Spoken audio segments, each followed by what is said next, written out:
Hey, good morning, students. Now, last time we have learned how to solve this kind of a problems. That is the problems based on integral around infinite semicircle, and this is a problem based on the same topic, but there is a minor difference in earlier two problems and this kind of a problems. So let us solve this kind of problem. Now, what is your problem? Your problem is integral from minus infinity to plus infinity, x square upon x raised to 4 plus 1 dx.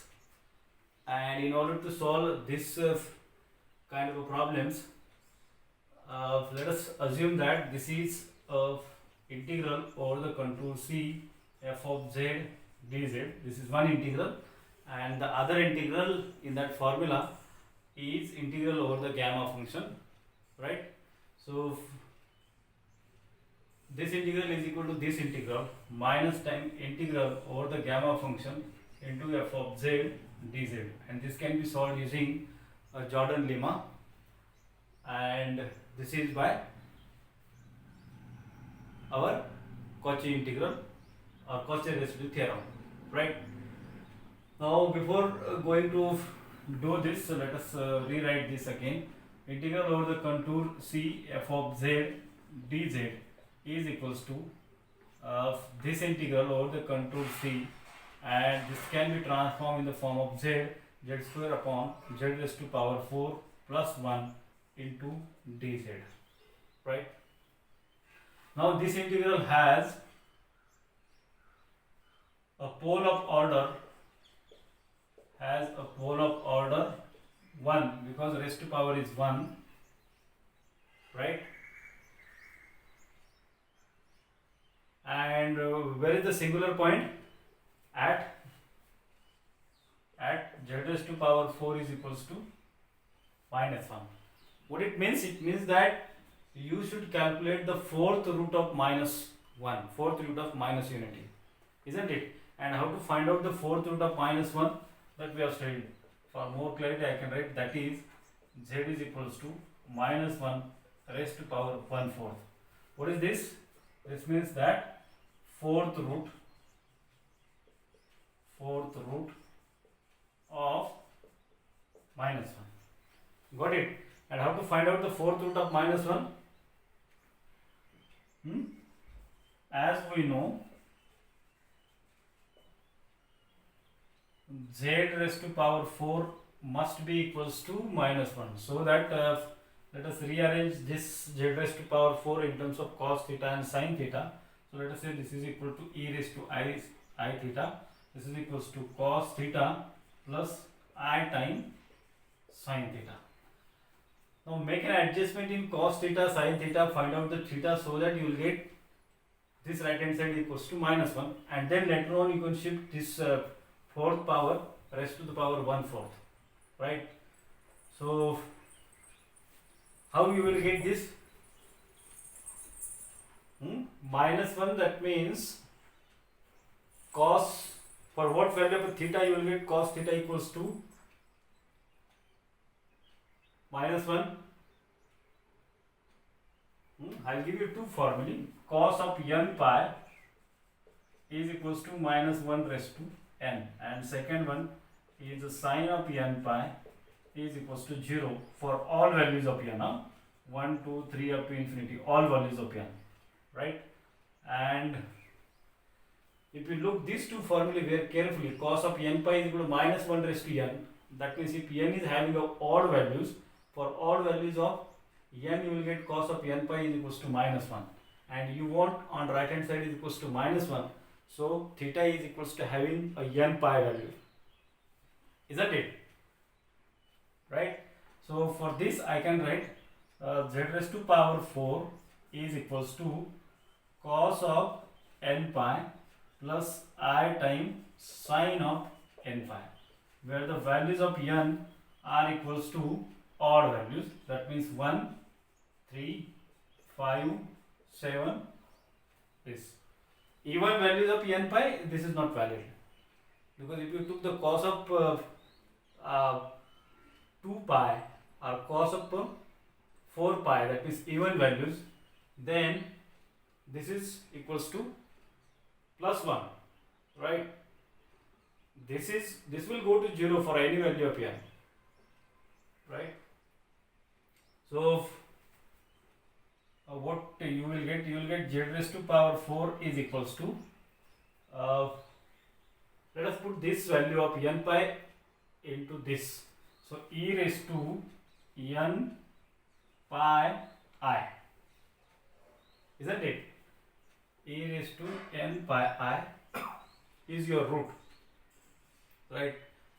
And for precisely this indicates that the z is equals to, let me shift this e raised to n pi I by 4, and therefore the various roots are z is equals to, now e raised to pi I by 4 is the first root. What is the second root? E raised to, now put the n is equal to 3, that is 3 pi I by 4. Next is e raised to 5 pi I by 4. Next is e raised to 7 pi I by 4, and in this way you will be having an infinite number of roots, right? Now out of these various roots or infinite number of roots, there are only a few roots which lies inside the contour. Now which lies inside the contour? You are having your contour equation z raised to power 4 equals to minus 1, right? And therefore you will find out pi by 4 is equals to how much? Is less than 1, right? If you do this division, and 3 pi by 4 is also less than 1, no? 3 by 4 is less than 1, 1 by 4 is less than 1, 5 by 4 is greater than 1, and therefore I can say first two roots, that is e raised to pi I by 4 and e raised to 3 pi I by 4 lies inside the given contour, and therefore you can calculate the residue only for these two roots, isn't it? Now you got the roots, fine, and these two roots are inside the given contour.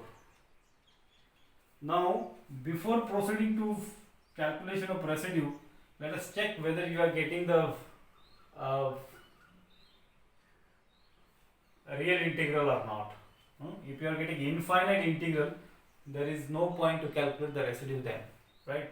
So integral over the contour C z square upon z raised to power 4 plus 1 into dz is equals to, let us check first for e raised to pi I by 4, right? And if you put this e raised to pi I by 4, z is equal to e raised to pi I by 4, no? So z square will be e raised to pi I by 4 by 2, that will be e raised to pi I by 2, dz will be as it is, and z raised to pi I by 4 will give you e raised to pi I plus 1, because 4 will get cancelled and you will get this is equals to, now e raised to pi I by 2 is equals to how much? Cos pi by 2 plus I times sin pi by 2, right? Now cos pi by 2 is equals to how much? 0. Cos 90 is equals to 0 plus I times sin pi by 2, and sin 90 is equals to 1 divided by e raised to pi I by pi I plus 1, that means cos pi plus sin pi. Sin pi is 0 and cos of n pi is minus 1 raised to 1, that means minus 1. So minus 1 plus 1. At the denominator you are getting 0. So 1 by 0. This will give you an infinity. Infinity means what? This indicates that it is in indeterminate form. Indeterminate form. Right? And we know that if any given integral is in the indeterminate form, in that case you are going to use the L'Hospital rule for real functions. Now in case of these complex functions, we have one more theorem, and this theorem tells us that if integral minus infinity to plus infinity f of z dz has two analytic functions, numerator and denominator. Let us say p of z is the numerator analytic function and q of z is the function which exists at the denominator, and if p of z is not equals to 0 but your q of z is equals to 0 is goes to 0, right, then function becomes indeterminate form. If this is the case, but the derivative of the denominator q dash of z is not equals to 0, then in that case this given function, that is p of z by q of z, right, this function has a simple pole,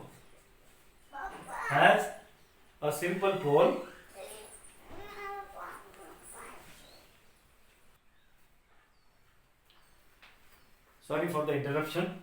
So basically, if your given integral p of z upon q of z dz is if your integral, and if its numerator is not 0 but the denominator is equals to 0 and the derivative of the denominator is not coming out equals to 0, then the given function integral p of z q of z has a simple pole, right? It has a simple pole, and the residue of the given function, residue of the p of z divided by q of z is equals to, this is given as the function p of z at a particular point. So let us say p of z equals to z naught divided by q dash of z equals to z naught. So this is the residue. So finding out the residue in case of this kind of problems, it becomes more easier. Only the problem is that you should identify for the given integral, the given integral is in the indeterminate form. If the given integral is in indeterminate form, then and only then you are supposed to use this kind of a formula. So this kind of formula you have used in earlier case also. This is called as L'Hospital rule, right? This is in a complex problems, though it has only the name change. So it has no particular name, but it's a theorem. So let's use that, because our function is in indeterminate form and its numerator is not equals to 0 but the denominator is equals to 0. So let's calculate the derivative of the denominator. So what will be the derivative of the denominator? Your numerator is equals to z square, denominator and differentiation is z raised to power 4. So 4z cube is its derivative, and 4z cube, that means e raised to power 3 pi I, right? How much? E raised to power, isn't it? So this is not equals to 0. Got it? And therefore you can find out it's a residue, right? So let me skip this lower part which I don't need.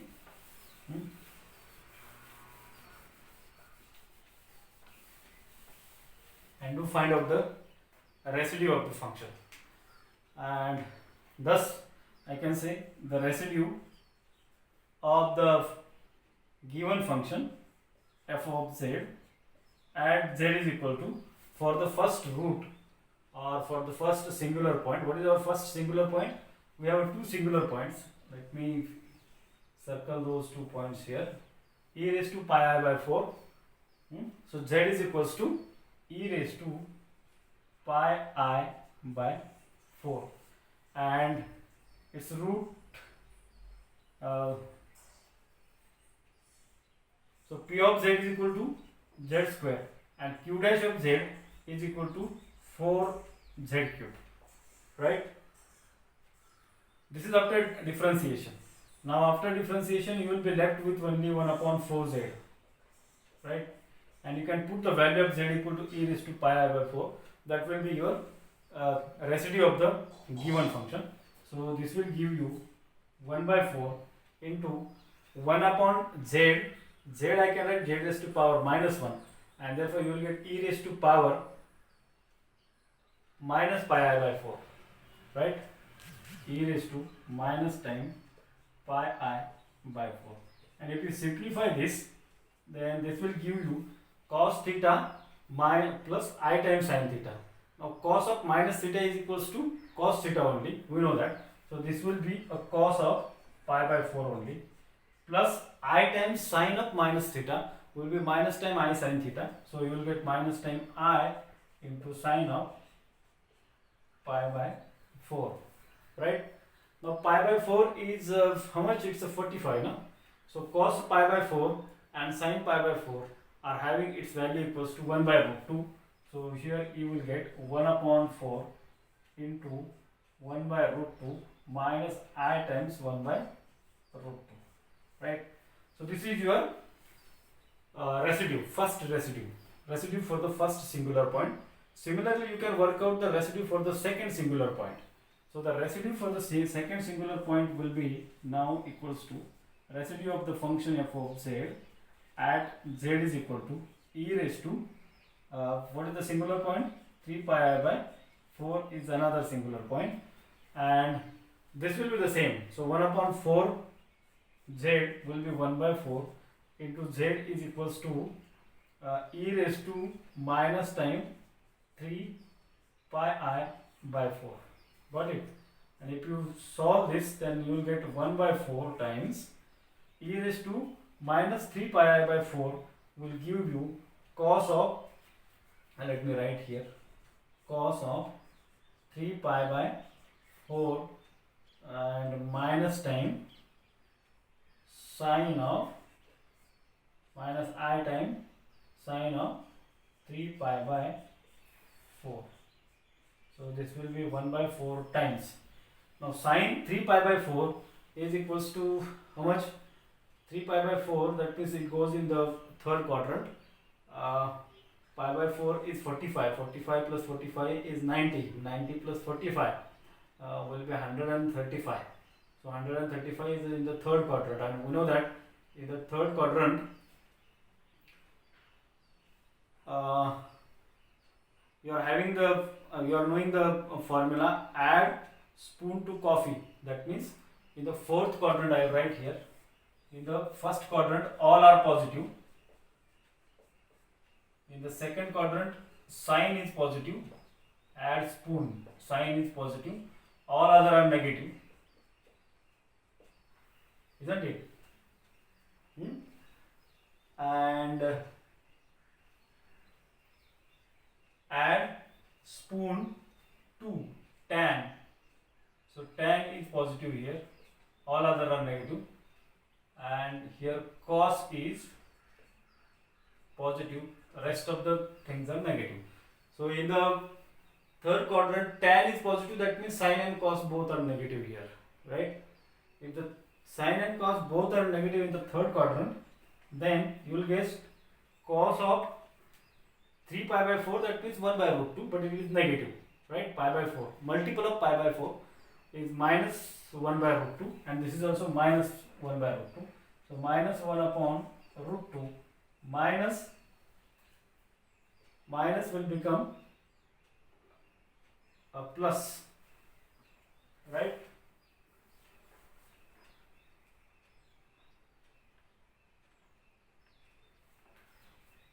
Plus 1 I times root 2. Got it? Minus minus or plus? Both are negative. So this will be a negative only, not positive. Right? Now you got these two roots. Now if you got the two roots, then you can put into the formula. Let me report this now. So you will get the integral of the given function f of z dz, integral of f of z dz is equals to 2 pi I into summation of residue. What are the residue? Residue 1 by 4 is a common, so I will take out 1 by 4 common, and here 1 by root 2 minus I times 1 by root 2 plus second residue is negative, so I will be 1 by root 2 minus I upon 1 by root 2. So this gets cancelled to each other, and you will get minus times 2I by root 2, right? So this will be equals to 2 pi by 4 and 2I, and this I square is minus, and minus minus will be plus, and 2 by root 2. Got it? This negative sign minus 2I by root 2, or 2I, I will by root 2. So I and this I square is minus, minus minus plus, this 2 and this 4 cancels with each other, and you will be left with only pi by root 2. So pi by root 2 is itself answer. Now one more thing, you left with this. So integral over the gamma function f of z dz is equals to, and what is its solution? We know that this can be solved by using Jordan lemma, and to get the Jordan lemma we have to take the limit. So limit z tends to infinity z into f of z. What is your f of z? F of z is z square upon z raised to power 4 plus 1, and this will give me z cube divided by z raised to 4, let us take out common, 1 plus 1 upon z raised to power 4, and if you put the limit, then you will be left with 1 by z, that means 1 by infinity, you will get here 0 into 1 upon 1 plus 1 upon infinity, right? So this is 0 into 1 upon 1 plus 0, so this gives you a 0 value, and ultimately if you put the values of these two integral into above formula, this will give you the solution of the given function, integral minus infinity to plus infinity x square upon x raised to power 4 plus 1 into dx is equals to, the solution of the first integral is equals to pi by root 2, and second integral has its value equals to 0. So this is equals to 0. Integral value is equals to pi by root 2. I think you might have understood this kind of a problem. Similarly, you can solve now the next problem. These are already homework problems, but I thought that you could face problems while solving this kind of problems. I will give just a hint for the next kind of problem.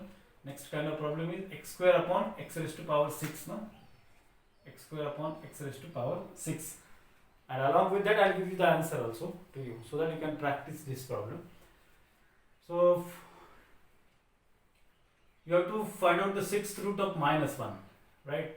So this function has a pole of order 1 at x raised to 6 is equals to minus 1.